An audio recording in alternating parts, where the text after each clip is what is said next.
than an anthem. Nasty blasted off attacks when he was throwing a tantrum. Then with one fast sweep, all the dragons you see got locked up and stocked up for him to keep. And so Spyro took the fate in his hands of every denizen that's fallen in the dragon lands, fighting everything in sight like a bull in town square. Haunted tower, treetops, supercharging through the air again. Destroy the towers, set a power in a metalhead. Turn Toasty into tantalize the sheep again. Spitting flames all up and gems cracking, dropping shock boxes that I'll never forget. And so Spyro went to Nasty's town with a big green guy's plan was coming unwound. He chased them all around, hit with flames 1 and 2, and then really rubbed it in with mid off of this loot. The nasty army really couldn't compare with a tiny purple dragon rock superstar flare. And who knew that even metal that the Norks adored shattered, scattered out and flat with a charge of the horns. For peacekeepers, the dream weavers, they heard the word. A dragon fight and attack frogs and hover birds. He saved the land and all the dragons living in it. So what's next for Spyro? The sky's the limit, y'all.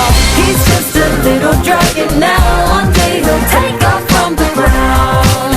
You'll find no flyer guy around. He's got an awesome tail, even if he's small in scale.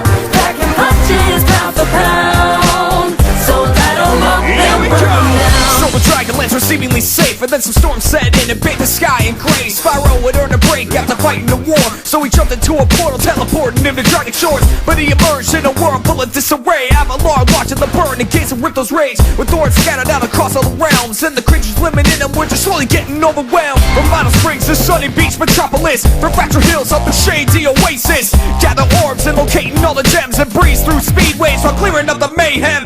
Spyro played along with every step of Windows game, powered up with a supercharger super flame, dropping rocks to crush his back harder than the gems dropping into money back to sack.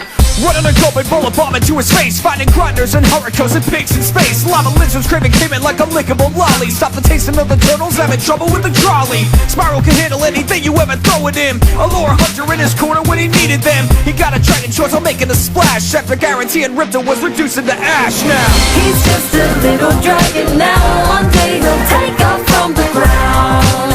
You'll find no flyer guy around. He's got an awesome tail, even if he's small in scale. Packing punches pound for pound, so that'll mop and burn down. Once again, a stand was finally made, and the Dragonland was saved from another evil plane. When everything was high and right and holding real tight, Bianca snuck in under the cover of night, took the dragon eggs away to a cold dark place where the sorceress's evil plan was picking up the pace. She had a plan for every dragon and a spell for everything, including ripping off their wings for all the magic they bring. This time Spyro knew he couldn't go alone if he could never keep the promise to bring all the dragons home. So he found himself teaming with a sassy kangaroo, a yeti. You can't forget vetting a giant club too, dude.